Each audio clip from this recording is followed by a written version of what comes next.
Hi, this is Ms. Fulton. We're starting a new chapter in that class. It's chapter 5, which is on the skeletal system.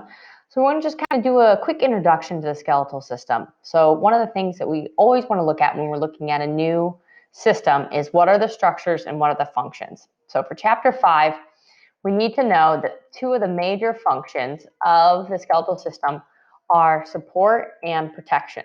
Okay, they're going to support the different areas of the body, give us shape, give us our form, and they're also going to protect very important forms. So like my brain is going to be protected by my skull, my heart and lungs will be protected by my rib cage. So bones do all of those things, but they also have a lot of other kind of smaller functions. So some of the things that bone does is that bone actually stores a lot of nutrients in our body. For example, calcium. Almost all the body's calcium is stored inside of bones. And if you're actually low on calcium, our body might actually dissolve some of that bone just to release that calcium. We obviously don't want that to happen because that can make the bones, brittle and easier to break or bend. We also store a lot of phosphorus inside of the bone, and that's a pretty important mineral as well. We store fat. The inside of bone is called bone marrow, and an adult's bone marrow is a big reservoir for fat. Okay. One of the last things that we do in the skeletal system is we do a process called hematopoiesis, which is where we actually form the blood cells inside of the bone. So specifically bones like the femur, the humerus, the pelvis, those are very important bones that actually make blood for the body. Blood cells only live about 120 days, so we're continually replacing the ones that are dying out, okay? Another thing that we want to look at is that we can classify bones of the body into two categories, either axial, which is like your head, your vertebral column, all the way down to your pelvis, and then you have your appendicular, which are like your hands and your legs and things like that. So those are two different classifications. What I care more about for our class is if you know the 4 different shapes of bone and how those shapes of bone can kind of, all the bones in the body can be kind of categorized that way.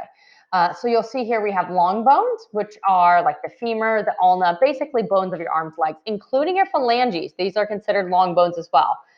Short bones, which would be the bones in my wrist, those would be the bones in my ankles, carpals and tarsals. Flat bones, like the rib cage, that are kind of curved. And irregular bones, which is just kind of a junk category for any bones that really don't fit into the other different groups. So irregular bones are like sphenoid, ethmoid. Those are good examples. The vertebrae themselves are good examples. Okay, so 4 different groups of bones: long, short, flat, and irregular. Okay, and there's just some pictures. You can look at the chapter 5 notes just so you can kind of go through this stuff on a little bit slower way. Internally, we want to look at individual bones, and there's a couple of things that we want to know. First of all, on the outside of the bone, we have something called the periosteum. Periosteum is there for nerves and blood vessels to connect, a place for ligaments and tendons and muscles to connect. But also, if the bone breaks, it's very important for helping us heal a fracture, which we'll talk more about at the end of the chapter. Okay. On the inside, we have something called the endosteum, which is the endostem is kind of this layer that lines the bone marrow on the inside. So that's also very important. When you look at a bone, the ends of the bone, the epiphyse on either side tend to be made of spongy bone. The diaphysis in the middle tends to be made of compact bone. So you see in this picture right here, the ends here are spongy bone. The middle long part of the bone is actually compact bone. And there's a kind of a zoomed in picture over here.